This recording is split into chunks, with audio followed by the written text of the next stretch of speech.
এদেশে একজন গুণী ব্যক্তিকে বিচার করা হয় সে কোন দলের লোক, আবার আরও বিচার করা হয় সে ভারতপন্থী না ভারতপন্থী না, ইত্যাদি নানা বিষয় নিয়ে নানা টার্মিনোলজি ব্যবহার করে বিচার করা হয়।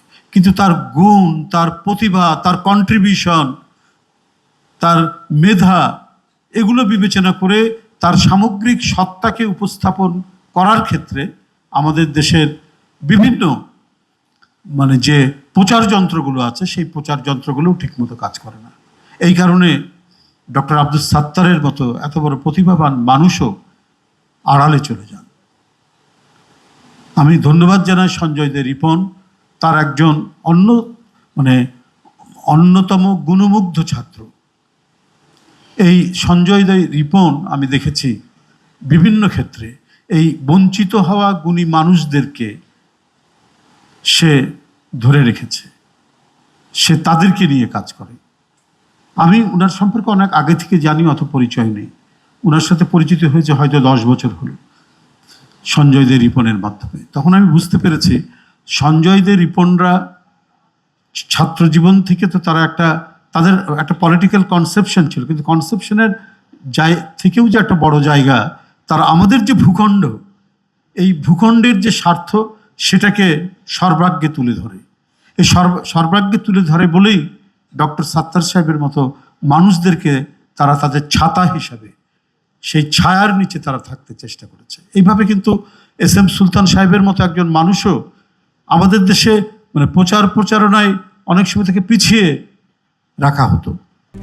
RICL TMX, যুগের পর যুগ স্থাপনা থাকে মজবুত। তিনি পিছনে পড়ে থাকতেন। আরও অনেক, তারাও গুণী শিল্পী, আমি বলছি না যে তারা গুণী শিল্পী নন, কিন্তু তাদের প্রোপাগান্ডাটা বেশি হতো, প্রচার বেশি হতো। এস.এম. সুলতান পশু পাখি নিয়ে কাজ করেন, কোথায় নড়াইলে উনি বসে থাকেন, কিন্তু এইরকম একটা দিগন্ত বিস্তৃত যার প্রতিভার বিচ্ছুরণ, তাকে কিন্তু সঠিকভাবে এই দেশে মূল্যায়ন করা হয়নি। আমরা তার সম্পর্কে যতটুকু জেনেছে এদের দ্বারাই, ডক্টর আব্দুস সাত্তার, সঞ্জয় দে রিপন এবং আরও কিছু মানুষ, যে এই মানুষগুলি ছিলেন সত্যিকার অর্থে জাতিকে প্রতিনিধিত্বকারী। অন্য কোনো দেশের প্রতিভাবান মানুষের প্রতি আমাদের অশ্রদ্ধা আছে তা নয়, কিন্তু তাদের গুণে মুগ্ধ হয়ে নিজেকে আত্মসমর্পণ করে দেওয়ার মতো মানুষ ইনারা নন। আমাদের দেশের এই বড় মাপের শিল্পীরা তারা নন।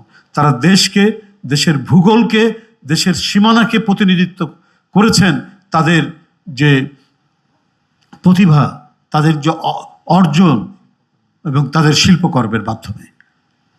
এটাই হচ্ছে তাদের বড় গুণাবলী। এই ক্ষেত্রে ডক্টর আব্দুস সাত্তারকে যে জাতীয় পুরস্কার দেওয়া হয়েছে, 21 পদক দেওয়া হয়েছে, আমি মনে করি অনেক দেরি হলেও সরকার যথাযথভাবেই এটি বিবেচনা করেছেন। এরপরে ডক্টর সুকোবাল বড়ুয়া, আমাদের 17 বছরের এক নির্মম কশাঘাত এবং অত্যাচারের মধ্যে জীবন কাটাতে হয়েছে।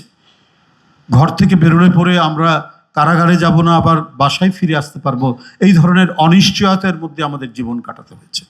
এই সময় দুর্যোগ, দুর্বিপাক এবং অন্ধকারাচ্ছন্ন নৈরাজ্যকর পরিস্থিতির মধ্যেও কিছু গুণী মানুষ, কিছু বুদ্ধিজীবী আমাদেরকে মাথার ছায়া হয়ে থেকেছে।